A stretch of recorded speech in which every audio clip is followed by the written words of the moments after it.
ആ രാഹുൽ മാങ്കൂട്ടത്തിനെതിരെയുള്ള നീക്കം ഇതൊരൊറ്റപ്പെട്ട സംഭവമല്ല. അത് നേരത്തെ കുഞ്ഞാലിക്കുട്ടി സാഹിബിനെതിരെ, പിന്നെ അതിന് ശേഷം ഉമ്മൻചാണ്ടിക്കെതിരെ, അങ്ങനെ ഓരോരുത്തരെയും ലാക്കാക്കിക്കൊണ്ട് നീങ്ങിയെന്ന് മാത്രമല്ല, അതിൻ്റെ പേരിൽ ഇവർ ഷാഫി പറമ്പിലിനെ വരെ ടാർഗറ്റ് ചെയ്ത് നീങ്ങാണ്. ഒരു പാർട്ടി പോയ പോക്ക് വെക്കണം. ഇവർ നടത്തുന്ന ഒരു ഏർപ്പാടിന് ഇവരാരും പിടിക്കപ്പെടാൻ പാടില്ല. എന്നാൽ ഞങ്ങൾക്കെതിരെ ആരോപണം ഉന്നയിക്കുന്നവരൊക്കെ ആരാന്നറിയാം? ഞങ്ങളെ കൂടുതലുള്ള ആൾക്കാർ കൂടിയാണ്. എന്നാൽ നിങ്ങളുടെ നേതാക്കൾക്കെതിരെ ആരോപണം ഉന്നയിച്ചതൊക്കെ നിങ്ങളുടെ കൂട്ടത്തിലെ വനിതാ നേതാക്കളാണ്. നിങ്ങളെന്താ ചെയ്യുന്നത്? ഇതുപോലുള്ള ഫോൺ സന്ദേശത്തിൻ്റെ പ്രശ്നത്തിലാണെങ്കിൽ വനം മന്ത്രി രാജിവെക്കണ്ടേ? ഷാഫി പറമ്പിലിനെ ക്രൂശിക്കുന്നത് നിങ്ങൾ മാങ്കൂട്ടത്തിൻ്റെ കൂടെ നടന്നു എന്നുള്ളതാണ്. എന്നാൽ ഈ വനം മന്ത്രിയുടെ കൂടെ നടക്കണം മുഖ്യമന്ത്രി രാജിവെക്കാൻ എന്താ ആവശ്യപ്പെടാത്തത്? അപ്പോൾ നിങ്ങൾക്ക് എന്തു ആവാം, നിങ്ങൾക്ക് ഈ നിയമമൊന്നും ബാധകമല്ല. പിന്നെ ഓരോരുത്തരുടെ അടുത്ത് പരിശോധിക്കുക. നമ്മൾ ഇപ്പം ഇടയ്ക്കടുത്തുണ്ടായ 1-2 സംഭവം ഞാനത് പറയുന്നില്ല. ഒരു ഉമ്മയുള്ളവർ, പെങ്ങന്മാരുള്ളവർ, പെൺകുട്ടികളുള്ളവർക്കൊന്നും പറയാൻ പറ്റിയ വിഷയമല്ലത്. പക്ഷെ നിങ്ങൾ മറ്റുള്ളവൻ്റെ നെഞ്ഞത്തേക്ക് കയറാൻ ഒരു ചാൻസും കോപ്പും കിട്ടിയില്ലെങ്കിൽ പിന്നെ എടുത്ത് ഉന്നയിക്കുന്നത് ഈ ആരോപണമാണ്. അത് ഉന്നയിച്ചാൽ എന്താ? ഇപ്പോൾ രാഹുൽ മാങ്കൂട്ടത്തിൻ്റെ മുഖം ഭാവമൊക്കെ മാറി. ഏതൊരാൾക്കും കുറേ ഇത്തരം വിഷയമുണ്ട് പറയുമ്പോൾ കൂട്ടുകുടുംബ വ്യവസ്ഥിതിയിൽ തറവാട്ടിൽ പറഞ്ഞവനക്കൊരു അപമാനവും കാര്യങ്ങളൊക്കെ ഉണ്ടാവില്ലേ? നിങ്ങളൊന്ന് ആലോചിച്ച് നോക്കൂ. എന്നാലോ നിങ്ങൾ ഈ നാട്ടിൽ എന്തെങ്കിലും നടത്തിക്കഴിഞ്ഞാൽ നിങ്ങളെന്താ ചെയ്യുന്നത്? നിങ്ങൾ തന്നെ പോയി അന്വേഷിക്കുക. ഇപ്പോൾ നമ്മുടെ ഷൊർണൂരിലൊരു വിഷയം ഉണ്ടായപ്പോൾ നിങ്ങളെന്താ ചെയ്തത്? ആരാ പരാതി പറയുന്നത്? DYFIയുടെ വനിതാ നേതാവ്. ആരെക്കുറിച്ചാണ്? പഴയ MLA കുറിച്ച് പരാതി. ആ പരാതി വന്നപ്പോൾ നിങ്ങളെന്താ ചെയ്തത്? നിങ്ങൾ തന്നെ പോയി അന്വേഷിച്ചു. ആരാ പോയത്? മന്ത്രി ബാലൻ പോയി, ശ്രീമതി ടീച്ചറും പോയി. അവർ പോയി തിരിച്ചു വന്നിട്ട് എന്താ പറഞ്ഞത്? തീവ്രത കുറഞ്ഞ പീഡനം. വലിയൊരു പേപ്പറിൽ പാർട്ടിക്ക് എഴുതി കൊടുത്തിക്കാണ്, തീവ്രത കുറഞ്ഞ പീഡനം. ആ പേപ്പറിൽ സ്ഥലം ഉണ്ടായിരുന്നെങ്കിൽ ഉന്മേഷക്കുറവ്, താല്പര്യമില്ലായ്മ എന്നും കൂടി അവിടെ എഴുതിയാൽ മതിയായിരുന്നു. സംഗതി കഴിഞ്ഞ്. ഒരു പാർട്ടി ഇങ്ങനെ ആയാൻ പറ്റുമോ? ഇപ്പം നരേന്ദ്രമോദിയുടെ ലക്ഷ്യം എന്തൊക്കെയാണ്? ശുചിത്വം, പാർപ്പിടം, ഭക്ഷ്യസുരക്ഷ, നയതന്ത്ര ബന്ധം, അയൽപക്ക രാജ്യങ്ങളുമായി അതൊന്നല്ല. മന്ദിർ, മസ്ജിദ്, മുത്തലാഖ്, അതുപോലെ ഹിജാബ്, ഇതൊക്കെയാണ് മൂപ്പര വിഷയം. എന്നാൽ ഇവിടെ ഉണ്ട് ഒരു മൂത്താപ്പ. മൂപ്പര പരിപാടി എന്താ? മൂപ്പര പരിപാടി കാഫിർ, അതുപോലെ ഞാൻ എണ്ണണോ? മാഷാ അല്ലാ, ശബരിമല, സലാത്ത് നഗർ. എന്ത് പറ്റിപ്പോയി? ഇപ്പം രാഷ്ട്രീയത്തിലല്ല ഇവർ 2 ടീമും വിശ്വസിക്കുന്നതും പ്രവർത്തിക്കുന്നതും.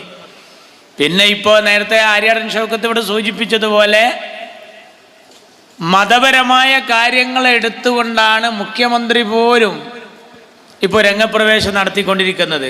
ആയുധമില്ല. ഞങ്ങളെ ഭരണത്തിൻ്റെ നേട്ടം ഇന്നതാണെന്ന് പറയാനൊരു ആയുധമില്ല. അയ്യപ്പ സംഗമം വെക്കുന്നു ഒരു ഭാഗത്ത്, മറുഭാഗത്ത് ന്യൂനപക്ഷ സംഗമം വെക്കുന്നു. ഇതുപോലെ നേരത്തെ കോഴിക്കോടുണ്ടായിരുന്നു. ആ ന്യൂനപക്ഷ സമ്മേളനത്തിൽ ശ്രീരാമകൃഷ്ണനാണ് ഇങ്ങനെ അനൗൺസ് ചെയ്തത്. പുരുഷന്മാർക്ക് ഉളു ചെയ്യാനുള്ള ഹൗള് അപ്പുറത്തുണ്ട്, സ്ത്രീകൾക്ക് ഉളു ചെയ്യാനുള്ള ഹൗള് ഇപ്പുറത്തുണ്ട്. അപ്പം എന്താന്ന് വെച്ച് കഴിഞ്ഞാൽ അവർക്കിപ്പോൾ നിസ്കാരം, നോമ്പ്, സക്കാത്ത്, ഹജ്ജ് ഇത്തരം കാര്യങ്ങളിലൊക്കെ വല്ലാത്ത ചിന്തകൾ വന്നുകൊണ്ടിരിക്കുക. വല്ല ഇഖ്ലാസ് ഉണ്ടായിട്ടാണോ? അല്ലെങ്കിൽ പിണറായി വിജയൻ പാടുന്ന പാട്ട് കേട്ടില്ലേ? കല്ലും മുള്ളും കാലിക്കുത്ത് എന്നാ മൂപ്പര് പറഞ്ഞത്. അപ്പം എന്താ ഇതുമായി മൂപ്പർക്ക് വല്ല ബന്ധം ഉണ്ടായിട്ടാണോ? അല്ല. അതാണ് മുമ്പ് സ്വലാത്ത് നഗറിൽ അച്യുതാനന്ദൻ വന്നപ്പോൾ അച്യുതാനന്ദൻ ആ ബാനർ നോക്കി പറഞ്ഞത് ഈ സ്വലാത്ത് സാഹിബിനെ സംബന്ധിച്ചിടത്തോളം. അപ്പോൾ ചങ്ങായിൻ്റെ വിചാരം എന്താ? അഹമ്മദാജി നഗർ എന്നൊക്കെ പറഞ്ഞ പോലെ സ്വലാത്ത് നഗർ എന്ന് പറഞ്ഞ ഒരു ചങ്ങായിയുടെ പേരാന്നാ. അപ്പോൾ എന്താണ് ഇതിൻ്റെ കാരണം? ഇതിനോടൊക്കെ വല്ല ബന്ധമുണ്ടോ? മതമല്ല പ്രശ്നം. എരിയുന്ന പൊരിയുന്ന വയറാണ് പ്രശ്നം എന്ന് പറയുന്ന കമ്മ്യൂണിസ്റ്റ് പാർട്ടി ഇപ്പം മതത്തിലൂടെയാണ് സഞ്ചരിച്ചു കൊണ്ടിരിക്കുന്നത്. കാരണം അവരുടെ ആയുധങ്ങളൊക്കെ നശിച്ചു. ശബരിമല വിഷയം എടുത്തിട്ട് കൊണ്ടാണ് പിണറായി വിജയൻ രംഗപ്രവേശം നടത്തിക്കൊണ്ടിരിക്കുന്നത്. അതിന് വെള്ളാപ്പള്ളി നടേശൻ പറഞ്ഞത് പിണറായി നല്ലൊരു ഭക്തനാന്നാ. മാഷാ അല്ലാഹ്, നഊദു ബില്ലാഹ്. പിണറായി തന്നെ പറയാണ്, ഞാൻ ഹയാത്തിൽ ആദ്യമായിട്ടാണ് ഈ പടിക്കക്ക് വന്നത് ശബരിമലയിൽ നിന്നിട്ട്. അപ്പോൾ പിണറായി പറയുന്നത് ആദ്യമായിട്ടാണ് മൂപ്പര് അവിടെ വന്നത്. പക്ഷെ ഇയാൾ പറയുന്നത് പിണറായി നല്ലൊരു ഭക്തനാണ്. യഥാർത്ഥത്തിൽ ഇയാൾക്ക് ഇതിൽ വിശ്വാസം ഉണ്ടായിട്ടാണോ? അല്ലെങ്കിൽ കമ്മ്യൂണിസ്റ്റ് മാർക്സിസ്റ്റ് പാർട്ടിക്കാർ ഇപ്പം വല്ലാതെ മതം കൈകാര്യം ചെയ്യുന്നത് ഇതുമായി വല്ല ടച്ച് ഉണ്ടായതുകൊണ്ടാണോ? അപ്പം ടച്ചില്ലാത്തത് കൈകാര്യം ചെയ്യുമ്പോൾ ഈ വക തെറ്റുകളൊക്കെ വരും. അതാണ് അയാൾ അഖണ്ഡനാമകം ചൊല്ലിയാൽ ഇപ്പോൾ നടക്കുമോ? അയാൾ ഏതെങ്കിലും ബെയ്ത്ത് ചൊല്ലിയപ്പോൾ നടക്കുമോ? അവിടെ ശീലിച്ചതല്ലേ ഇവിടെ പാടുക. നിങ്ങളെ ശീലം തന്നെ മതവിരുദ്ധ ആശയം. നിങ്ങളെ ശീലങ്ങൾ മുഴുവനും ഈ രാജ്യത്തെ മതചിഹ്നങ്ങൾക്കെതിരായിരുന്നു അല്ലേ? കടാര നെഞ്ചിലിറക്കുമ്പോൾ, കഠോര വേദന വിങ്ങുമ്പോൾ അയ്യോ എന്ന് വിളിക്കാതെ, അമ്മേ എന്ന് വിളിക്കാതെ, ഓംകാരം മുഴക്കാതെ, ലാ ഇലാഹ പാടാതെ, കേട്ടില്ലേ? ഇൻകിലാബ് വിളിച്ചവരെ കണ്ടോ നിങ്ങൾ? ഇതൊക്കെ ശീലിച്ചവർ പിന്നെ എങ്ങനെയാണ് ശബരിമലയിലെ പാട്ട് പാടിയാൽ ശരിയാകുക? അത് പണ്ട് STD ബൂത്തിലെ ചെക്കനെ നിക്കായിന് ഇരുത്തിയ മാതിരിയാണ്. STD ബൂത്തിലെ ചെക്കൻ ഏത് നേരവും ഫോണേറ്റാ കളി. എപ്പോൾ നോക്കുമ്പോൾ തന്നെയാണ്. നിസ്കാരം കഴിഞ്ഞിരിക്കുകയാണെങ്കിലും അവൻ്റെ പണി തന്നെ ഫോണേറ്റ് ഇങ്ങനെ കളിച്ചുകൊണ്ടിരിക്കും. അങ്ങനെ ഏത് നേരം ഇങ്ങനെ ആയപ്പോൾ അവൻ്റെ കല്യാണം വന്നപ്പോൾ നിക്കായിനിരിക്കുമ്പോൾ പള്ളിയിലെ ഖത്തീബ് ഓനക്ക് ഇങ്ങനെ ചൊല്ലിക്കൊടുക്കാൻ ശ്രമിക്കുമ്പോഴും മൊബൈലിൽ തന്നെ പരിപാടി. അപ്പോൾ അതിലവർക്ക് പിന്നിലിരിക്കണ ആരോ പറഞ്ഞു പാഹ ഉസ്താദിനെ ശ്രദ്ധിക്കുന്നു. അപ്പോൾ ഉസ്താദ് ചൊല്ലിക്കൊടുത്തരം മൗലവി ചൊല്ലിക്കൊടുത്തു ഖബിൽ ടു. അപ്പോൾ ഓൻ പറഞ്ഞു ഡബിൾ ടൂ. അപ്പോൾ എന്താ സംഭവം എന്നറിയോ? ഓൻ ഏത് നേരം തേറ്റാ കളി. ഇങ്ങനെ ശീലിച്ച പിണറായി വിജയൻ ഏത് പാട്ട് പാടിയാലാണ് യഥാർത്ഥത്തിൽ ഒരു പാട്ടായി മാറുക? അല്ലെങ്കിൽ നിങ്ങൾ നോക്കൂ, അയാളുടെ ശൈലിയും സ്വഭാവമൊക്കെ അങ്ങനെ തന്നെയല്ലേ? ഇപ്പം അയാൾ ഒരു സമ്മേളനത്തിൽ എനിക്ക് തോന്നുന്നു പ്രാവിനെ പറത്താൻ ശ്രമിച്ചു. പ്രാവിനെ പറത്താൻ പിണറായി വിജയൻ ഇങ്ങനെ നിന്നു. രാഹുൽ ഗാന്ധി അതേപോലെ പാണക്കാട്ടെ തങ്ങൾ ഇവരൊക്കെ പ്രാവിനെ പറത്തിയ പ്രാവാണ്ട് പറക്കലാണ്. പക്ഷെ പിണറായി വിജയൻ നെല്ലും കണ്ടത്തേക്ക് ഞാറിടണായിട്ടത് നേരെ പോയിട്ട് പ്രാവാണ്ടിട്ടേ. അതെന്താ കാരണം? പ്രാവിനറിയാതെ ഏതാ കൈ എന്നുള്ളത്. കാരണം എന്താ അറിയോ? കൊലപാതക കേസിലെ പ്രതിയാണ് ഈ പ്രാവിനെ പറത്തുന്നത്. പ്രാവിന് വലിയ വിവരല്ലേ? കമ്പ്യൂട്ടർ യുഗത്തിലെ പ്രാവല്ലേ? കുറച്ചൊക്കെ കാര്യങ്ങൾ തിരിയല്ലോ. ഇപ്പം എന്താണ് ഇവർക്ക് ഇതിലൊന്നല്ല. അല്ലെങ്കിൽ നിങ്ങൾ നോക്കൂ, ഇപ്പം നമുക്ക് ആകെ ദുന്യാവിലുള്ളൊരു സുഖം എന്താണെന്നറിയോ? മാർക്സിസ്റ്റേറെ ജാതല്ല എന്നുള്ളൊരു സുഖം മാത്രമാണ്. മറ്റേതിങ്ങനെ കേന്ദ്ര അവഗണനക്കെതിരെ അല്ലേ? ഭാരത് ബന്ദ്, അഖിലേന്ത്യാ പണിമുടക്ക്, സെക്രട്ടേറിയറ്റ് വളയൽ, കലക്ടറേറ്റ് നീരൽ, എന്തെല്ലാം രോഗമായിരുന്നു. എൻ്റെ നേതാവ് സീതിയാജി പറയാറുണ്ടായിരുന്നു, റെയിൽ അല്ലെങ്കിൽ ജയിൽ അല്ലെങ്കിൽ വണ്ടിക്ക് തലക്കുകയെന്ന്. സീതിയാജിയുടെ പ്രസംഗമാണ്. ഇതായിരുന്നു അവരുടെ പരിപാടി. എന്തൊക്കെ ഉണ്ടായിരുന്നു ഈ നാട്ടിൽ. ഇപ്പം അഖിലേന്ത്യാ പണിമുടക്കുണ്ടോ? ഭാരത് ബന്ദ് ഉണ്ടോ? എത്ര ഏത് ഉണ്ടാക്കി കൊടുത്തു ഈ നരേന്ദ്രമോദി. മാർക്സിസ്റ്റ് പാർട്ടിയുടെ ഒരു ജാഥല്ല. ഇപ്പോൾ ഒരു മാതിരി പാകുമ്പോഴൊക്കെ നമ്മളൊക്കെ ഈ പൊതുയോഗത്തിന് പോകുമ്പോൾ കാണാൻ അവിടുന്ന് ഒരു ജാഥ ഉണ്ട് വരും. ഒരു 10 ആളുണ്ടാവുമെങ്കിൽ ആ ചെങ്കൊടി ഒരു മാതിരിപ്പിൻ്റെ നേരത്ത് നിങ്ങളറിഞ്ഞോ നാട്ടാരെ, അപ്പോഴാണ് നമ്മളറിയാം. ആ പരിപാടിയൊന്നും ഇപ്പം ഇല്ലല്ലോ, ആ ഏർപ്പാടൊന്നും ഇപ്പം ഇല്ല. അപ്പം ആകെ ഒരു സുഖം ഇവരുടെ ജാഥ ഇല്ല എന്നുള്ളതാണ്. എത്ര കാലമായി നിങ്ങളൊരു ജാഥ കണ്ടിട്ട്? എന്തെല്ലാം നയം. ഡീസൽ പെട്രോളിൻ്റെ വില, റേഷനരിക്ക് 2 പൈസ കോൺഗ്രസ് ഭരിക്കുമ്പോൾ കൂട്ടിയപ്പോൾ എന്തെല്ലാം കോലാഹലം ഉണ്ടാക്കിയവരാണ് നിങ്ങൾ. എന്തിൻ്റെല്ലാം പേരിലാണ് നിങ്ങൾ ഈ രാജ്യത്ത് പ്രശ്നങ്ങൾ ഉണ്ടാക്കിയത്? അങ്ങനത്തെ നിങ്ങളിപ്പോൾ അങ്ങനത്തെ ഒരു ജാഥ പരിപാടി ഒന്നും നമ്മൾ കാണുന്നില്ല. ഇപ്പോൾ ഞാൻ കുറേ ഈ ദേശാഭിമാനിയിൽ ഇങ്ങനെ തിരയും, ഇവിടെ എവിടെയെങ്കിലും ഒരു പരിപാടി നടത്തുന്നുണ്ടോ. അതിനിപ്പോൾ അടുത്ത് ഞാൻ പോളിടെക്നിക്കിൽ ഇരുന്നിട്ട് ദേശാഭിമാനി വായിക്കുമ്പോൾ ദേശാഭിമാനിയിൽ ധർണ നടത്തി DYFI. നിങ്ങളറിയണോ എവിടെയെന്നറിയാം? നിങ്ങൾ ശരിക്കും ശ്രദ്ധിച്ച് കേട്ടോളി. എങ്ങനെ അറിയാം? ഇവരൊരു ധർണ നടത്തി ഇപ്പം അടുത്ത്. ഏതാ ധർണ എന്നറിയാം? ആമസോൺ വനാന്തരങ്ങളിലെ തീക്കാറ്റ് നിയന്ത്രിക്കാൻ കഴിയാത്ത ബ്രസീൽ ഗവൺമെൻറ്റിൻ്റെ നിലപാടിൽ പ്രതിഷേധിച്ച് ഡൽഹിയിലെ ബ്രസീൽ എംബസിക്ക് മുമ്പിൽ റഹീം സഖാവിൻ്റെ നേതൃത്വത്തിൽ DYFI ധർണ നടത്തി. എങ്ങനെ?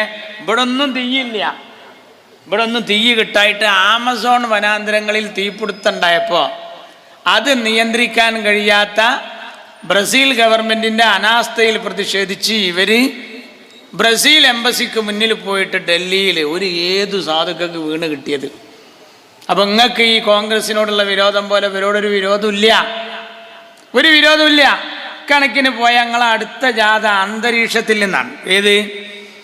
ഈ കൃഷികൾക്ക് അനുകൂലമാകാത്ത രീതിയിൽ മഴ വർഷിക്കാത്ത കാർമേഘ പടലങ്ങളുടെ നിലപാടിൽ പ്രതിഷേധിച്ച് അന്തരീക്ഷത്തിൽ നിന്നൊരു ജാഥ ആരംഭിച്ച് ബുധൻ, യുറാനസ്, നെപ്റ്റ്യൂൺ, പ്ലൂട്ടോ എന്നിവിടങ്ങളിൽ നിന്ന് സ്വീകരണം ഏറ്റുവാങ്ങി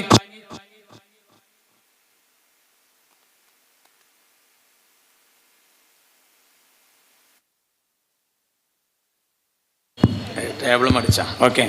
ചൊവ്വയിലൊരു കുത്തിയിരിപ്പ് സമരം നടത്താനുള്ള സാധ്യതയാണ് കൂടുതൽ.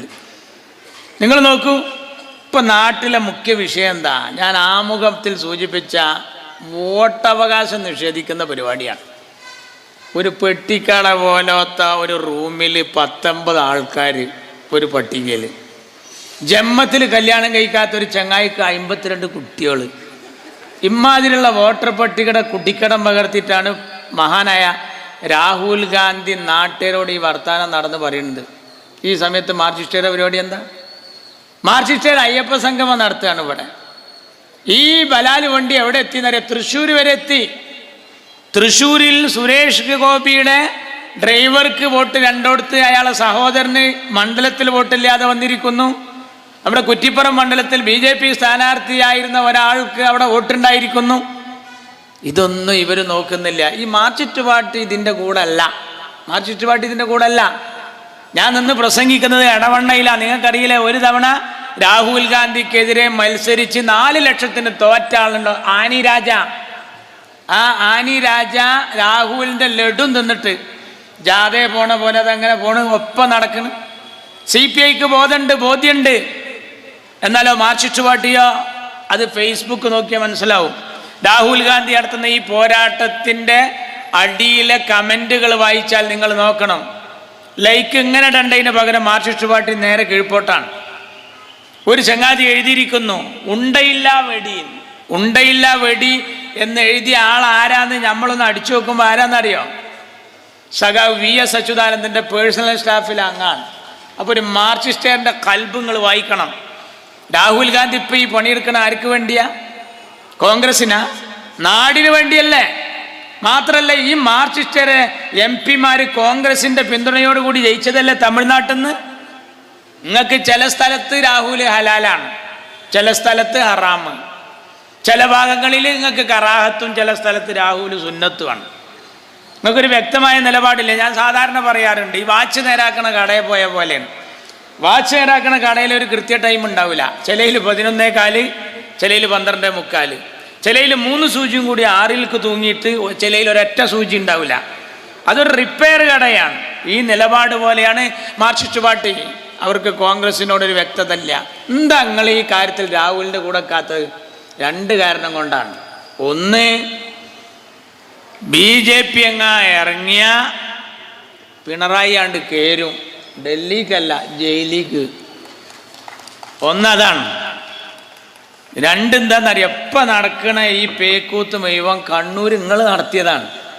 ഇപ്പം BJP വോട്ടിംഗ് രംഗത്ത് നടത്തുന്ന ഈ ആൾമാറാട്ടം മുഴുവൻ നിങ്ങൾ കണ്ണൂർ നടത്തിയതാണ്. കണ്ണൂർ എത്ര നടത്തി? പർദ്ദ വന്ന് ഇവർ വോട്ട് ചെയ്തില്ലേ?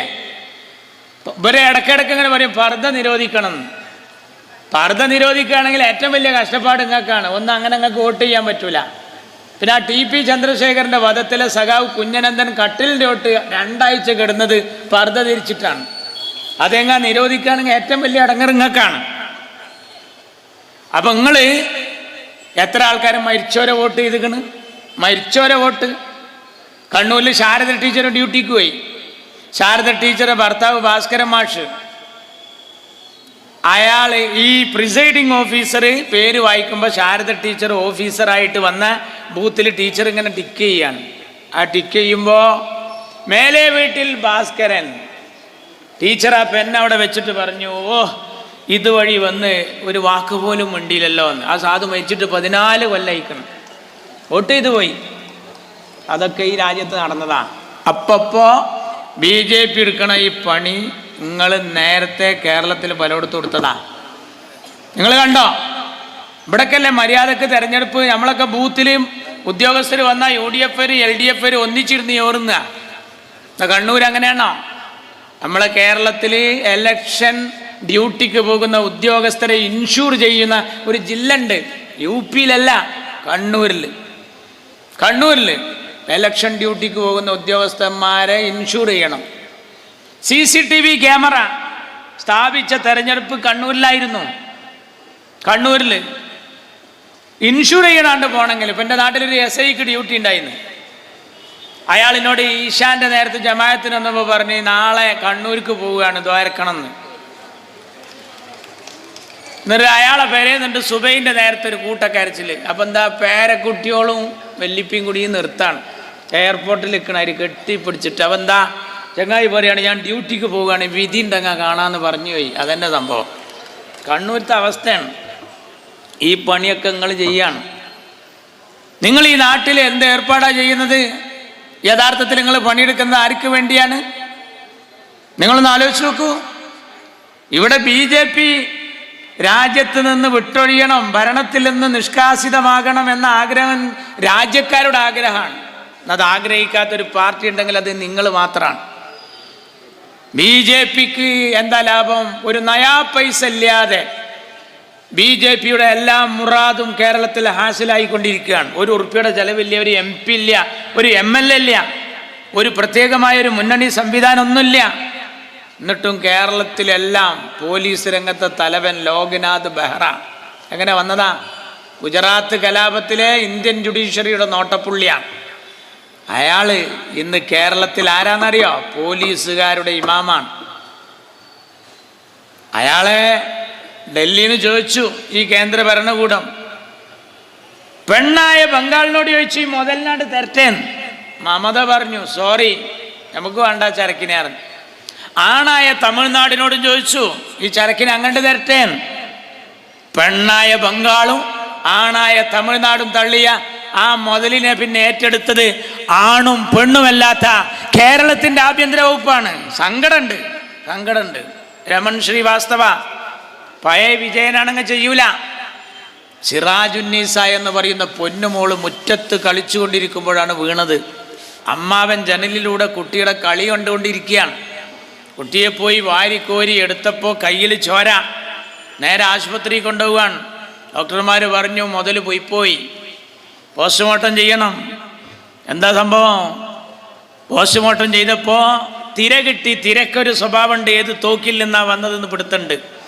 എന്താണ്, ആര് പിടിച്ച തോക്കാണത്?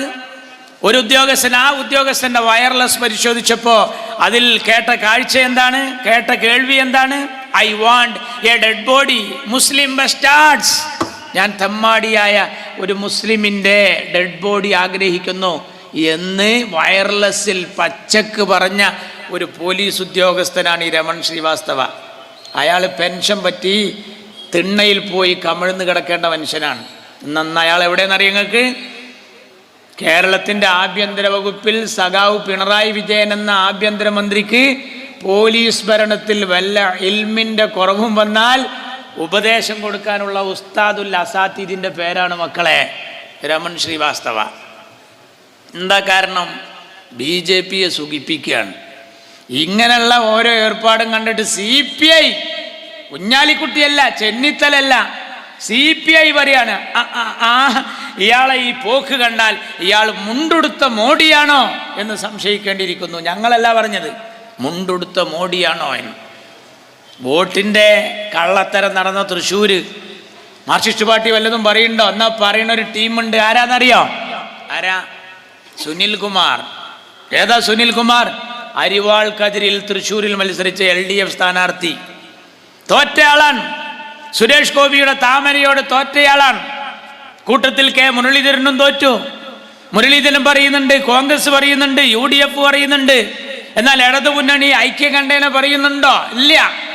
CPIയുടെ നേതാവായ സാക്ഷാൽ സുനിൽകുമാർ പറയുന്നു തൃശ്ശൂരിൽ ഈ ഏർപ്പാട് മുഴുവൻ നടന്നു, പൂരം കലക്കി ജയിപ്പിച്ചു എന്നാ സുനിൽകുമാർ പറഞ്ഞത്. ഇതൊക്കെ പിണറായി ഇരുന്ന് കേൾക്കുന്നുണ്ട്. പത്രക്കാർ ചോദിക്കുന്നുണ്ട് പൂരം കലക്കിയത് നിങ്ങൾ മുൻകൈയെടുത്താൽ. മൂപ്പർക്ക് അത് കേൾക്കുമ്പോൾ കായം കലക്കിയ മേനി കൂടിയില്ല പിണറായി വിജയൻ. ഇങ്ങനെയുണ്ടൊരു പടപ്പ്. ആവശ്യമില്ലാത്തതിനൊക്കെ അയാൾ പ്രതികരിക്കുന്നുണ്ട്, ആവശ്യമില്ലാത്ത പണിയൊക്കെ അയാൾ എടുക്കുന്നുണ്ട്. ഇങ്ങനൊരു അയ്യപ്പ സംഗമം നടക്കുമ്പോൾ സിദ്ധരാമയ്യ ഉണ്ടോ? മുടിചൂടാ മന്നനായ ദ്രാവിഡ മുന്നേറ്റ ഘടകത്തിൻ്റെ അപ്പോസ്തലനായ സാക്ഷാൽ നമ്മുടെ സ്റ്റാലിനെ കൊണ്ടുവരുന്നുണ്ടോ? ഇല്ല. പിന്നെ ആരാ? യോഗി ആദിത്യനാഥ്. എന്നിട്ട് യോഗി ആദിത്യനാഥിൻ്റെ കത്ത് വായിച്ച് അതിൽ ആനന്ദലബ്ധി അടയുന്നൊരു പാർട്ടി. പിന്നെ കൊണ്ടുവരാൻ നേരത്തെ സൂചിപ്പിച്ചല്ലോ വെള്ളാപ്പള്ളി. ഇയാളെ കാറിൽ എനിക്കൊക്കെ ഒരു ആഗ്രഹം ഉണ്ടായിരുന്നു, അച്യുതാനന്ദൻ്റെ ഹയാത്ത് കാലത്ത് രണ്ടിനെയും കൂടി ഒരു സീറ്റിൽ ഇരുത്തിയിട്ട് കൊണ്ടുവരാൻ. ഇരുത്തിയിട്ട് കൊടുന്നില്ല എന്ന് മാത്രമല്ല, സമ്മേളനത്തിൽ ഇതുപോലെ മഴ ചെയ്യുന്ന DYFIയുടെ ഒരു സമ്മേളനം ഉണ്ടായിരുന്നു. ആ സമ്മേളനം നടക്കുമ്പോൾ VSന്റെ അടുത്താണ് പിണറായി ഇരിക്കണ്. രണ്ടാളും ആണ്ടും കൊണ്ടും നോക്കുകൂലി കൊടുക്കേണ്ടി വെച്ചിട്ടാണെന്ന് പറയാൻ പറ്റൂല, നോക്കുക പോലും ചെയ്തില്ല. ഒരു SFIക്കാരൻ സെൽഫി എടുത്തപ്പോൾ കൈക്ക് തട്ടിയ പിണറായി വിജയൻ മലപ്പുറത്തേക്ക് കയറിയാൽ എനിക്ക് ശ്വാസം മുട്ടുന്നു, മലപ്പുറം വേറെ ഒരു സംസ്ഥാനമാണ്, ഇനി വല്ലതും പറയാൻ ബാക്കിയുണ്ടോ? അതൊക്കെ പറയുമ്പോൾ നമ്മുടെ KT ജലീൽ പറയാണ്, മൂപ്പര് അങ്ങനെ ഒന്നും പറഞ്ഞിട്ടില്ല, മൂപ്പര് ലീഗിനാണ് പറഞ്ഞത്. ഈ പോയത്തക്കാരനറിയോ മലപ്പുറം വേറൊരു സ്റ്റേറ്റാന്ന് പറഞ്ഞത് ലീഗിനാണോ? മലപ്പുറത്തൊരു പ്രത്യേക സമുദായം ഉണ്ടായതുകൊണ്ട് എനിക്ക് ശ്വാസം മുട്ടുന്നു എന്ന് പറയുന്നത് ഒരു പ്രത്യേകമായ പാർട്ടിയെയാണോ സമുദായത്തെയാണോ? ജലീലിന് തിരിയായിട്ടൊന്നുമല്ല. കാരണം ഓ അങ്ങനെ മത്സരിക്കുകയാണ്. കാരണം മാർച്ചിട്ട് പാർട്ടിക്ക് ഓനെ വേണ്ടാന്ന് ഉറപ്പയിക്കണം. ഞാൻ അതങ്ങളോട് പറയണ ഇടവണ്ണേന്ന്. കാരണം ഈ പിണറായി വിജയൻ തന്നെ ഒരു വിശ്വാസമില്ല, ഒന്നുമില്ല. അയാൾക്ക് അള്ളില്ല, പടച്ചോനില്ല, അയാൾക്ക് ഈശ്വരനിൽ ഒരു വിശ്വാസമില്ല. പക്ഷെ കോടീശ്വരനിൽ ഭയങ്കര വിശ്വാസമാണ്. അത് ഈ പൊട്ടനറിയില്ല, ജലീലിനറിയില്ല. കോടീശ്വരനിൽ ഭയങ്കര വിശ്വാസമാണ്. അതാണ് അബ്ദുറഹ്മാൻ. നല്ല ലോഹിയാണ് പിണറായി നെറ്റ്. എന്നാൽ ജലീലിനെ പറ്റൂല. കാരണം ജലീൽ പൊട്ടനാന്ന് ഞാൻ വെറുതെ പറയല്ല. എന്താ കാരണം അറിയോ? ഓൻ ഇടയ്ക്കിടയ്ക്ക് പറയും എൻ്റെ അടുത്തൊരു നയാ പൈസ ഇല്ല, ഞാൻ പെണ്ണുങ്ങളെടുത്തുനിന്ന് കടം വാങ്ങി ജീവിക്കുകയാണ്. ഇത് കേട്ടണ്ട പിണറായി ഓൻ്റെ ഒപ്പം നടത്തുക.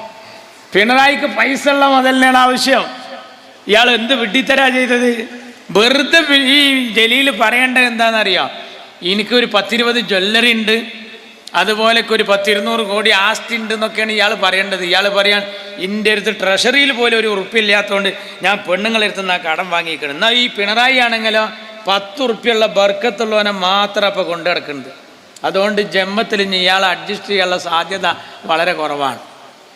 രാജ്യം കത്തുന്നൊരു വോട്ടിംഗ് വിഷയം മെഷീനും മറ്റും ചർച്ചയാകുമ്പോൾ ഒരു മനുഷ്യൻ ഡബിൾ തുണി ഏറ്റെടുക്കുകയാണ്. യൂത്ത് ലീഗ് കൊടുത്ത ഡബിൾ തുണി. എന്നിട്ട് 3 കൊല്ലം മുമ്പ് എടുത്ത തുണി തിരുമ്പി തേച്ചിട്ട് കൊടുത്തിട്ട് പറയാണ്, ഇതാ തുണി കീറാതെ ആ തുണി പത്രസമ്മേളനത്തിൽ കാണിക്കാൻ പറ്റുന്നുണ്ടല്ലോ എന്നുള്ളത് തന്നെ വലിയ ഹൈറാണ്. മാത്രമല്ല 300 ഉറുപ്പ്യയുടെ തുണി 600. എന്തൊരു വർത്താനം! ഇതാണോ രാജ്യത്ത് ചർച്ച? ഒരാൾ സഹായിക്കപ്പോൾ ഇവിടെ കൊണ്ടുവരും ബിരിയാണി ചലഞ്ച്. ബിരിയാണി ചലഞ്ചിൽ ഒരു ബിരിയാണിക്ക് കടയിൽ പോയാൽ 60 ഉറുപ്പ്യക്ക് കിട്ടും ഒരു ബിരിയാണിക്ക്. പക്ഷെ ചിലർ 500 ഉറുപ്പ്യ എടുത്ത് കൊടുക്കും. അതിൻ്റെ അർത്ഥം എന്താ? ഇതാ 500 ഉറുപ്പ്യക്ക് ബിരിയാണി ഒന്ന് കൊടുക്കണേ എന്നാണ് ഈ പത്രസമ്മേളനം നടത്തല. നമ്മൾ വയലുന്ന സ്ഥലത്ത് ലേലം ചെയ്യലില്ലേ? കോഴിമുട്ട ലേലം ചെയ്ത് പിന്നെ 1 ലക്ഷത്തിനൊക്കെ ലേലം ചെയ്യാറുണ്ട്. അതിൻ്റെ അർത്ഥം എന്താ? പത്രസമ്മേളനം വിളിച്ചിട്ട് പറയാ, ഇതാ പെടക്കോയിട്ടൊരു മുടക്ക് 1 ലക്ഷം ഉറുപ്പ്യ, അത് എങ്ങനെ ഉണ്ടായിന്ന് അങ്ങനെ ചോദിക്കാൻ പാടുണ്ടോ? അതൊക്കെ ജനങ്ങൾ സംഭാവനയായിട്ട് കൊടുക്കുന്ന. ഞങ്ങൾ മുസ്ലിം ലീഗിന് ഞങ്ങൾ കൊടുക്കും, വാരി കോരി കൊടുക്കും. ലീഗിന് തുണി തന്നില്ലെങ്കിലും വളഞ്ഞ് തുണിയുടെ കുഴപ്പമില്ല. ഞങ്ങൾ പറയാ, ഞങ്ങൾക്ക് ഇനി തുണിമത്തൊരു നൂല് തന്നാൽ ഞങ്ങൾ 600 ഉറുപ്പ്യ കൊടുക്കും. ഞങ്ങളെ പൈസയാണ്, അത് മുസ്ലിം ലീഗിനെ സഹായിക്കുകയാണ്. ഈ മനുഷ്യൻ വെറുതെ എന്നിട്ട് ഇതൊക്കെയാണ് ഇവനെ വിട്ടിക്കാണ് കണ്ട്. കാരണം എന്താ അറിയോ? ഈ വാലില്ലാത്ത പൈക്കൾക്ക് എന്ത് ഈച്ചും പെറുക്കിയെന്ന് പറഞ്ഞാൽ ഓനക്ക് ബെല്ലും ബ്രേക്കും ലൈസൻസും പേടിച്ചും ഇല്ല. അപ്പോൾ ഓനുണ്ട് കയറൂരി വിട്ടിക്കുകയാണ്. അപ്പോൾ അതിലിടക്ക് കഴിഞ്ഞ ദിവസം എന്താ പറഞ്ഞതെന്ന് അറിയാം? കഴിഞ്ഞ ദിവസം പറഞ്ഞത്, ഞാനിങ്ങനെ മൊത്തത്തിൽ നോക്കുമ്പോൾ ആ ഡൽഹിയിലെ ഓഫീസിൽ CHൻ്റെ പേരിലൊന്നും കാണാനില്ല. നോക്കണങ്ങൾ. CHനോട് വല്ല സ്നേഹം ഉണ്ടെങ്കിൽ ഓൻ ലീഗിൽ മെമ്പർഷിപ്പ് എടുക്കല്ലേ വേണ്ടത്. പക്ഷെ ഇനി ഒരു വല്ലാത്ത പോക്കാണ്. എവിടെയും പറ്റാത്തൊരു മുതലായി മാറി. BJP എന്നെ എടുക്കുമെന്ന് പറയാൻ പറ്റില്ല. അങ്ങനത്തെ ഒരു പോക്കാണ്. ഇപ്പോൾ യഥാർത്ഥത്തിൽ ഔലുംകരക്കലെ ചെരുപ്പ് മാതിരിയാണ്. ഔലുംകരക്കലെ ചെരുപ്പിൻ്റെ പ്രത്യേകത എന്താ? ആ ചെരുപ്പ് അറിയാതെ ആരെങ്കിലും ഇട്ടാൽ അതിട്ടിട്ടൊരു കല്യാണത്തിനൊരു മനുഷ്യൻ പോവില്ല. അഥവാ അവിടുന്ന് ഇഷാർത്തായ അത് ഇവിടെ തന്നെ കൊടുന്നിടും. പിന്നെ ഔലുംകരക്കലെ ചെരുപ്പിൻ്റെ ഏറ്റവും വലിയ പ്രത്യേകത അതിൻ്റെ മൂന്തായം കട്ട് ചെയ്തതുകൊണ്ട് അത് അവിടെ അല്ലാതെ വേറെ എവിടെയും ഉപയോഗിക്കാനും പറ്റൂല. അതുകൊണ്ട് ഇപ്പോൾ യഥാർത്ഥത്തിൽ ഇടതുപക്ഷത്തിൽ മാത്രമാണ്. എന്നിട്ട് പറയാണ് അവിടെ CHൻ്റെ പേരിലൊന്നും ഉണ്ടായില്ല. ഒരു തെറ്റ് കണ്ടുപിടിക്കാനായിട്ടൊരു മനുഷ്യൻ ഇങ്ങനെ നടക്കുക. എൻ്റെ നാട്ടിൽ കോരു എന്ന് പറഞ്ഞ ചങ്ങായി ഉണ്ടായിരുന്നു. ആകാശവാണി കോരു എന്നാണ് അവൻ്റെ പേര്. അപ്പോൾ സ്കൂൾ പഠിക്കുന്ന കാലത്ത് തന്നെ അങ്ങനെയായിരുന്നു. ഈ ആകാശവാണി കോരു എന്താ പറയുക, വാർത്ത ഇങ്ങനെ കേൾക്കുന്നിട്ട് അതിലെ തെറ്റ് കണ്ടുപിടിക്കുക, റേഡിയോ കൂട്ടുക, ആൾക്കാരോട് ചർച്ച ചെയ്യുക. വെറുതെ കുറേ ആൾക്കാർ പണിക്ക് പോകാതിരിക്കാൻ വേണ്ടി ഇവൻ്റെ ഷെറിൽ കുടുങ്ങിയിട്ട് വെക്കും. അതിലെന്താ അറിയോ, ഒരു ദിവസം റേഡിയോ പറഞ്ഞു അടുത്ത 2 ദിവസങ്ങളിൽ കേരളത്തിൽ ശക്തമായ ഇടിമിന്നലിനോടൊപ്പം ഒറ്റപ്പെട്ട മഴയ്ക്ക് സാധ്യതയുണ്ട്. എങ്ങനെ? അടുത്ത 2 ദിവസങ്ങളിൽ കേരളത്തിൽ ശക്തമായ ഇടിമിന്നലിനോടൊപ്പം ഒറ്റപ്പെട്ട മഴയ്ക്ക് സാധ്യതയുണ്ട്. അപ്പോൾ കോരി ചോദിക്കുകയാണ് ഇത്ര, ഈ ഇടിമിന്നലും ഒപ്പം ഉണ്ടാവുമ്പോൾ എങ്ങനെ മഴ ഒറ്റപ്പെടുകയാണ്? 30 സംശയമാണ്. എന്താ ചെയ്യുക, മനുഷ്യന് ഭ്രാന്തായാൽ അൻവർ പറഞ്ഞാൽ ഒരു മനുഷ്യൻ ഇങ്ങനെ പറയാണ്, എന്ത് ഡൽഹിയിൽ CHൻ്റെ പേരുള്ള ഇല്ല എന്നിപ്പോൾ കഴിഞ്ഞിട്ടുണ്ട്, മിഞ്ഞാന്നൊന്ന് പുതിയത് ഇറക്കിക്കണം. ഒരു മനുഷ്യൻ ഇങ്ങനെ ഉറക്കത്തി കാണുന്നതൊക്കെ പത്രസമ്മേളനം നടത്തുക, ഒരു സോങ് ഇങ്ങനെ ഉറക്കത്തി ഇങ്ങനെതായിട്ട് ഇങ്ങനെ സ്വർഗവും നരകമൊക്കെ കണ്ടിങ്ങനെ കിടക്കുക.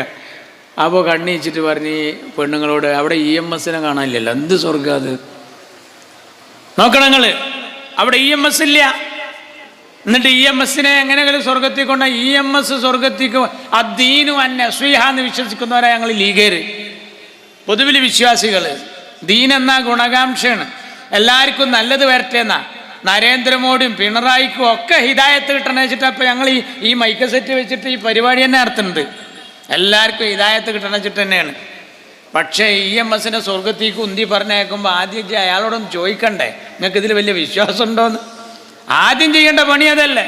എന്നിട്ടിപ്പോൾ അതാ പുതിയതൊന്ന് ഇന്നലെ, അതെന്താ പുതിയത് മിഞ്ഞാന്ന് പറയാണ്, പിന്നെ ഞാൻ ആ ഒച്ചിമ്പാളും ഉണ്ടാക്കിയിട്ടില്ലെങ്കിൽ ഡൽഹിയിൽ മുസ്ലിം ലീഗിൻ്റെ ഓഫീസ് ഇപ്പോഴും ഉണ്ടാവും, ആ ഫില്ലർമേ പച്ച പെയിൻ്റ് അടിച്ചിട്ട് ഇങ്ങനെ നിർത്തിയിട്ടുണ്ടാവും, ഞാൻ ഉണ്ടായതുകൊണ്ടാണ് ആ ഓഫീസ് പെട്ടെന്ന് പണിയിച്ചത്.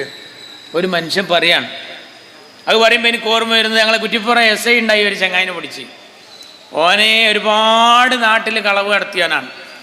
അങ്ങനെ SI പിടിച്ചു, ഒരു നാട്ടിൽ കൊണ്ടുപോയി തെളിവെടുപ്പ് നടത്തുമ്പോൾ ആൾക്കൂട്ടത്തിൽ വെച്ച് ഓനെ പെരുമാറി നന്നായി പടച്ചിട്ട് ചോദിച്ച്, എടാ എത്ര ദിവസമായി എന്നറിയ ഈ നാട്ടുകാർ ഉറങ്ങിയിട്ട് എന്നെ കൊണ്ട് വലിയ ദുരിതമല്ല ചെയ്യുന്നത്. അപ്പോൾ എടുത്തായിക്ക് പറയാണ്, എന്താ നിങ്ങളിൻ്റെ ദുരിതം മാത്രം പറയുന്നത്, എന്നെക്കൊണ്ട് ഈ നാട്ടിൽ എന്തെല്ലാം മെച്ചമുണ്ടായിട്ടുണ്ട്, ഈ കള്ളം പറയാണ്. എന്താ മെച്ചം എന്നെക്കൊണ്ട്? ഞങ്ങളെപ്പോലത്തെ കള്ളന്മാരുണ്ടായത് കൊണ്ടാണ് ഇവിടെ പൂട്ടും താക്കോലിൻ്റെയും കച്ചവടമൊക്കെ നടക്കുന്നത്. കാരണം ഷട്ടറുകളൊക്കെ പൂട്ടിടണമെങ്കിൽ അതിനൊക്കെ ഇങ്ങനെ വല്ല സംഭവം പിന്നിൽ വേണം. പിന്നെ മാത്രമല്ല, രാജ്യത്ത് ഒരുപാട് അലമാര കമ്പനികളുണ്ട്. ആ അലമാര കമ്പനിയൊക്കെ ഉണ്ടാകാൻ കാരണം ഞങ്ങളെപ്പോലത്തെ ഒരു ഹയാത്തിട്ട് തന്നതുകൊണ്ടാണ്. മാത്രമല്ല CCTV ക്യാമറ വലിയ വില പിടിച്ച സാധനമാണ്. അതൊക്കെ ഈ നാട്ടിൽ ഉണ്ടാക്കാനുള്ള കാരണം ഞങ്ങളെ മാത്രം ഭയന്നിട്ടാണ്. അപ്പം ഞങ്ങളെ കൊണ്ട് ഉപകാരമില്ല എന്ന് മേലിഞ്ഞ് പറയരുത് SIനോട് ഇപ്പം പറയാണ്. എന്തൊരു വർത്താനാണിത്? ഇതൊക്കെയാണോ ഒരു പാർട്ടി ചിന്തിക്കേണ്ടത്? നിങ്ങൾക്കിതിലൊന്നും ഒരു താല്പര്യമില്ല, നിങ്ങൾക്ക് ജനകീയ വിഷയങ്ങളിൽ താല്പര്യമില്ല. ജനങ്ങളുടെ ശ്രദ്ധ മറ്റൊരു വഴിക്ക് കൊണ്ടുപോവുകയാണ്.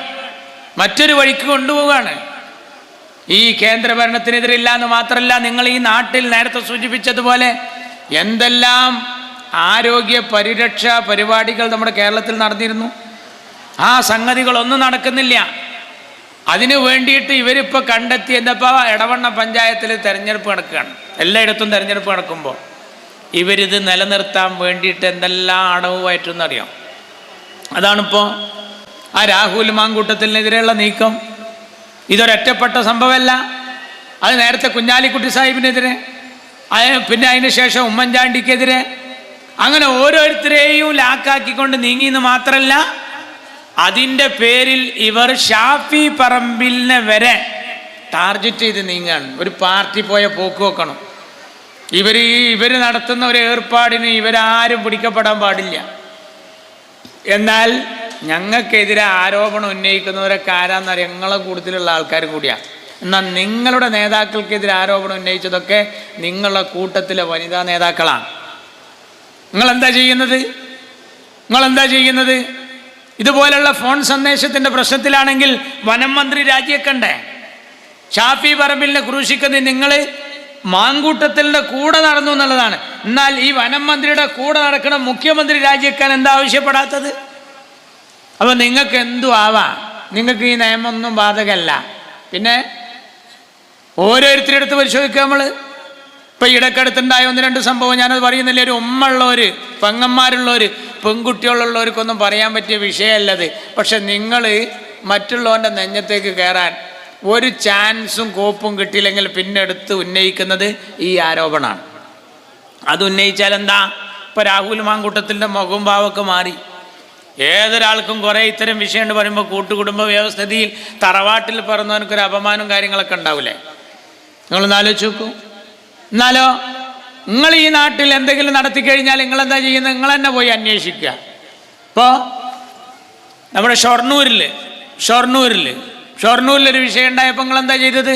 ആരാ പരാതി പറയുന്നത്? DYFIയുടെ വനിതാ നേതാവ്. ആരെക്കുറിച്ചാണ്? പഴയ MLA കുറിച്ച് പരാതി. ആ പരാതി വന്നപ്പോൾ നിങ്ങളെന്താ ചെയ്തത്? നിങ്ങൾ തന്നെ പോയി അന്വേഷിച്ചു. ആരാ പോയത്?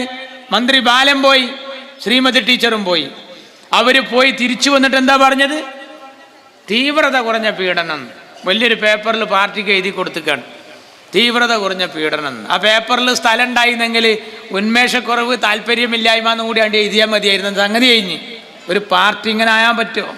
നിങ്ങൾക്ക് എന്തും നടത്താം, എന്തും. ഇനി വല്ല കൊലപാതക പ്രശ്നം നടത്തിയാൽ എന്താ പരിപാടി? എല്ലാം അങ്ങനെ തന്നെ. ഇപ്പൊ TP ചന്ദ്രശേഖരന്റെ വധം നടന്നതിൻ്റെ 4ാമത്തെ ദിവസം ഇവർ ചെയ്ത പണി എന്താ? ഞാൻ പറയുന്നത് ദുന്യാവിൽ ആദ്യം നിരോധിക്കേണ്ട പാർട്ടിയായി ഇവർ. ഇപ്പൊ ഇസ്രായേലും അമേരിക്കയും മറ്റുള്ളവരൊക്കെ ഞങ്ങളിതാ കൊല്ലണമെന്ന് പറഞ്ഞിട്ട് കൊല്ലുകയാണ്. നിങ്ങൾ ചെയ്യുന്ന പണി എന്താ? നിങ്ങൾ കൊന്നിട്ട് മറ്റുള്ളവരെ മേത്തുക്കിടുകയാണ്. മാഷാ അള്ളാ എന്നുള്ള സ്റ്റിക്കർ അതിൻ്റെ ഭാഗമല്ലേ? മാഷാ അള്ളാ എന്നുള്ള സ്റ്റിക്കർ ഒട്ടിച്ച് 10 റുപ്യ കൊടുത്താൽ കിട്ടും പീടികയിൽ. അത് ഇന്നോവ ഒട്ടിച്ചിട്ട് വിരോധിയായ TP ചന്ദ്രശേഖരനെ കൊല്ലുകയാണ്. എന്നിട്ട് പറയാം മുസ്ലിം തീവ്രവാദികളാണ് അതിൻ്റെ പിന്നിൽ. എന്തെല്ലാം പറഞ്ഞു. മാത്രമല്ല വള്ളിക്കാട് ജുമാ മസ്ജിദിലെ ലൈറ്റ് പുലരുവോളം കത്തിയിരുന്നു. ദേശാഭിമാനി പിറ്റേ ദിവസം എഴുതുകയാണ്, വള്ളിക്കാട് ജുമാ മസ്ജിദ് പറഞ്ഞ TP ചന്ദ്രശേഖരൻ്റെ മഹല്ല് ജുമാ മസ്ജിദാണ്. അവിടുത്തെ ലൈറ്റ് നേരം പുലരുവോളം കത്തിയിരുന്നു എന്ന് പറഞ്ഞാൽ ഇയാളെ കൊല്ലാൻ തീവ്രവാദികൾ അവിടെ ഈ ഏർപ്പാട് നടത്തി എന്നുള്ളതാണ്. ഇപ്പോൾ വടകരയിൽ CAA NRC റാലി നടക്കുമ്പോൾ വാജ്പേയിയുടെ പേരുള്ള ചിത്രമുള്ള ഒരു ഫ്ലക്സ് ബോർഡ് പരിപാടി നടക്കേണ്ടെന്ന് അതിൻ്റെ കാണാതായി. ആ കാണാതായ ഫ്ലക്സ് പിന്നീട് പോലീസ് അന്വേഷണത്തിൽ വടകര പോലീസ് കണ്ടെത്തി. എവിടുന്നാ കിട്ടിയത് അറിയോ? ഒരു മദ്രസയുടെ ബാക്കിൽ നിന്നാണ് കിട്ടിയത്.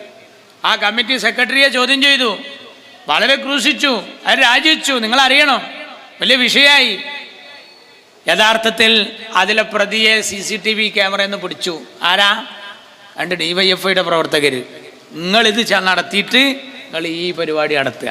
എന്നിട്ടോ ഇതേ ഞാൻ ഈ പറഞ്ഞ ആരോപണം മാങ്കൂട്ടത്തിനെ പറ്റി, കുഞ്ഞാലിക്കുട്ടിയെ പറ്റി, എൻ്റെ പ്രിയപ്പെട്ട ഉമ്മൻചാണ്ടിയെ പറ്റി പറഞ്ഞ പോലെ നിങ്ങൾക്ക് ഇഷ്ടപ്പെടാത്തവരൊക്കെ പറ്റി TP ചന്ദ്രശേഖരൻ വേറൊരു സ്ത്രീയുമായി ബന്ധമുണ്ടായിരുന്നു എന്ന് ദേശാഭിമാനി എഴുതി. സാജൻ എന്ന് പറയുന്ന ഒരാളുണ്ട്. അയാൾ ആരാന്നറിയോ? ഞാൻ ഇവരുടെ ഈ ചീമേനി ഭാഗത്തൊക്കെ ഇങ്ങനെ പ്രസംഗിക്കാൻ പോകുമ്പോൾ ഇങ്ങനെ ഒഴിഞ്ഞ സ്ഥലം കാണും. അവിടെ എന്താ പറയുക, രക്തസാക്ഷി ഗ്രാമമാണ്. അവിടെ വരെ ശ്രോതാക്കന്മാരങ്ങനെ മറയിതുകയാണ്. അവിടെ കൂടി അങ്ങനെ പോകുമ്പോൾ കാണാം ഒരാളെനിക്ക് ചൂണ്ടിക്കാണിച്ചു, ഇത് പാർത്ത കല്യാണ മണ്ഡപം, പാർത്ത കൺവെൻഷൻ സെൻറ്റർ. ഇവിടെയാണ് സാജൻ്റെ ആ പെർമിഷൻ കൊടുക്കാത്ത കല്യാണ മണ്ഡപം. നോക്കണം നിങ്ങൾ, ആന്തൂർ നഗരസഭയിലാണ്. ആന്തൂർ നഗരസഭയിൽ ഈ സാജൻ മരിക്കുന്നത് എങ്ങനെ അറിയാം? ശരിക്ക് കേൾക്കണം. ഒരു SFIക്ക് സ്കൂളിൽ പഠിച്ചിരുന്ന കുട്ടി കുറച്ച് ചെറുപ്പക്കാരനായപ്പോൾ DYFI ആയി. ഇവിടെ ഇങ്ങനെ നടക്കണേൻ്റെ ഇടയ്ക്ക് എനിക്ക് നാട്ടിൽ നിന്നൊന്ന് ഗെയ്ച്ചിലാവണമെന്ന് തോന്നിയപ്പോൾ ഗൾഫിൽ പോയി. അവിടെ നല്ല ജോലി വാങ്ങി ശമ്പളക്കാരനായി അത്യാവശ്യം കാശേറ്റ് നാട്ടിലേക്ക് വന്നപ്പോൾ വീട്ടുകാരോട് തീരുമാനിച്ചുറപ്പിച്ചു ഇവിടെ എന്തെങ്കിലും വരുമാനത്തിന് തുടങ്ങണം. അങ്ങനെയാണ് ഈ കല്യാണ മണ്ഡപം ഉണ്ടാക്കുന്ന സാധു. ഈ കല്യാണ മണ്ഡപത്തിന് ഈ നമ്പർ ഇടാൻ വേണ്ടി ചെല്ലുകയാണ് നഗരസഭയ്ക്ക്. ആ നഗരസഭയ്ക്ക് ചെല്ലുമ്പോൾ ഓരോ കാരണം പറഞ്ഞ് മാറ്റി. എന്താ കാരണം എന്നറിയാം? അവിടെ നടന്ന മാർക്സിസ്റ്റ് പാർട്ടിയുടെ ലോക്കൽ സമ്മേളനത്തിന് പിരിവ് ചോദിച്ചപ്പോൾ ഇത്ര ലക്ഷം ഉറുപ്പ്യ തരണം എന്ന് പറഞ്ഞപ്പോൾ പറഞ്ഞില്ല, ഞാൻ ഇപ്പോൾ ഒരു ഇങ്ങനെ ബർക്കത്തുണ്ട് തുടങ്ങിയിട്ടുള്ളൂ, ഞാൻ വിധി ഉണ്ടെങ്കിൽ തരാം, ഇപ്പം തൽക്കാലത്ത് വെക്കിന്ന് പറഞ്ഞപ്പോൾ അത് പോരാ, ഈ ഇങ്ങനെ ഒരു മണ്ഡപേറ്റ് പോകേണ്ട നമുക്കൊന്ന് കാണണം. TP ചന്ദ്രശേഖരൻ്റെ വിഷയം ഇതുപോലെ തന്നെയാണ്. അതെന്താ കാരണം? നമ്മളൊക്കെ കാണാമല്ലോ, നേതാക്കന്മാരെ ചോദ്യം ചെയ്യും, യോഗത്തിലിട്ട് ചോദ്യം ചെയ്യും. ഖലീഫ ഉമർ എന്നവരെ കുപ്പായത്തിന് നീളം കൂടിയപ്പോൾ അനുയായി ചോദ്യം ചെയ്തപ്പോൾ നിന്നെപ്പോലത്തെ ഒരാൾക്ക് അമീറാകാൻ കഴിഞ്ഞതിൽ ഞാൻ അള്ളാഹുവെ സ്തുതിക്കുന്നു എന്ന് പറഞ്ഞ ഖലീഫമാരുണ്ട് ഈ രാജ്യത്ത്. പിണറായി വിജയൻ്റെ വീട് അല്പം വലിപ്പം കൂടിപ്പോയി എന്ന് ഒഞ്ചിയം ബ്രാഞ്ച് കമ്മിറ്റിയിൽ 5 ആളുകൾ ആ പെര കാണാൻ പോയതാണ് TP ചന്ദ്രശേഖരൻ്റെ വധത്തിൽ കലാശിച്ചത്. നിങ്ങളറിയണം, ഈ സാജൻ പിരിവ് കൊടുത്തില്ല. എന്താ ഉണ്ടായത്? ഓരോ കാരണം പറഞ്ഞ് അയാൾക്ക് നമ്പർ ഇട്ട് കൊടുത്തില്ല. ചിലവാക്കിയ പൈസ അവിടെ ആവും ചെയ്ത്. ഞാൻ കണ്ടു ആ പാർത്ത കല്യാണ മണ്ഡപം. കാട്ടപ്പ കെട്ടി കിടക്കുകയാണ്. ഒരു ഭാഗത്ത് കമ്മ്യൂണിസ്റ്റുകാർ വളഞ്ഞിട്ട്, ഒരു ഭാഗത്ത് കമ്മ്യൂണിസ്റ്റ് പാർട്ടിയുടെ നഗരസഭാ ചെയർപേഴ്സൺ ഇവനെ വളഞ്ഞിട്ട്, പോരാത്തത് ആ കല്യാണ മണ്ഡപം കമ്മ്യൂണിസ്റ്റ് അപ്പിയും വളഞ്ഞിക്കണ്. അതന്നെ സ്ഥിതി. ഇനി എന്താ ഇനി ബാക്കിയുള്ളത്? യഥാർത്ഥത്തിൽ എന്താ ഉണ്ടായത്? ഷാജൻ തീരുമാനിച്ചു, ഇനി എനിക്കൊരു ജീവിതമില്ല. പെരേലോൻ ഒരു എഴുത്ത് എഴുതി വെച്ചു, എൻ്റെ മരണത്തിന് ഉത്തരവാദി നഗരസഭയാണ് എന്ന് പറഞ്ഞിട്ട്. ആരാ നഗരസഭയുടെ ചെയർപേഴ്സൺ എന്നറിയോ? ഇവിടെയുള്ള കമ്മ്യൂണിസ്റ്റുകാരെ കേൾക്കണം, ആരാ നഗരസഭയുടെ ചെയർപേഴ്സൺ? നിങ്ങളെ വലിയ കാല്യര് ഗോവിന്ദൻ മാഷ ഭാര്യയാണ്, കെട്ടിയോളാണ്.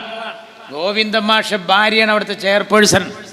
നമ്പർ കൊടുക്കാത്ത കാരണത്താൽ ആ തൻ്റെ മുതൽ മുടക്ക് നഷ്ടത്തിലായി എന്ന് തോന്നിയപ്പോൾ ഈ സാജൻ ഒരു കയറെടുത്ത് ജീവിതം അങ്ങ് അവസാനിപ്പിച്ചു. കമ്മ്യൂണിസ്റ്റുകാരനാണ്. എന്താ ഉണ്ടായതറിയ? പിറ്റേ ദിവസത്തെ ദേശാഭിമാനിയിൽ ഈ സാജൻ ആത്മഹത്യ ചെയ്ത വാർത്ത ഉണ്ട്. എല്ലാ പത്രത്തിലും ഉണ്ട്. എല്ലാ പത്രത്തിലും ഇല്ലാത്തൊരു വാർത്ത ഉണ്ടായിരുന്നു ദേശാഭിമാനിയിൽ. അതെന്താണെന്നറിയോ? സാജന്റെ ഭാര്യ വേറൊരു ചങ്ങായിനായിട്ട് കമ്പനിയായിരുന്നു.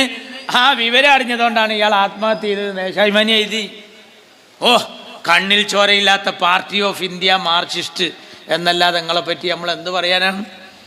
നിങ്ങൾക്ക് ഉറക്കാത്ത കൈയുണ്ടോ? നിങ്ങളെ കൂടുതൽ പ്രതികളുണ്ടായാലും രക്ഷപ്പെടും. അതിന് എല്ലാം അങ്ങനെ തന്നെ. ഇപ്പൊ കരിപ്പൂർ എയർപോർട്ട് അടിച്ചു തകർത്ത കേസിലെ 1-ാം പ്രതി ആരാന്നറിയോ? നമ്മളെ പൊതുമരാമത്ത് വകുപ്പ് മന്ത്രി റിയാസ്, കേരളത്തിന്റെ മരുവന് റിയാസാണ് അതിലെ 1-ാം പ്രതി. അയാളെ പിടികിട്ടാ പുള്ളിയായി പ്രഖ്യാപിച്ചിരിക്കണം. ആര്? ആഭ്യന്തരം. ആർക്കാ ആഭ്യന്തരം? അമ്മോസന്. ആരാ പിടികിട്ടാ പുള്ളി? മരുവന്. പൊന്നാര മക്കളെ, ആ വീണനെങ്ങനെ ഒരു കസാലയിൽ ഇരുത്തിയിട്ട് ആ മരുവനെ കരളെ വാ എന്ന് പറഞ്ഞിട്ട് വിളിച്ചാല് പുതപ്പിന്റെ ചോട്ടുന്ന് ഒരു പിടിക്കോയിക്കുട്ടിനെ അറുത്തിട്ടുണ്ട്. പിടിച്ചാൽ കിട്ടുന്ന മുതലല്ലേ ഈ റിയാസ് എന്ന് പറഞ്ഞ മുതല്. എന്നിട്ട് അവനെ പിടികിട്ടാ പുള്ളിയായി പ്രഖ്യാപിച്ചിരിക്കുകയാണ്. മാർക്സിസ്റ്റ് പാർട്ടിക്ക് ഉറക്കാത്ത കൈകളില്ല, എല്ലാം ചെയ്യും.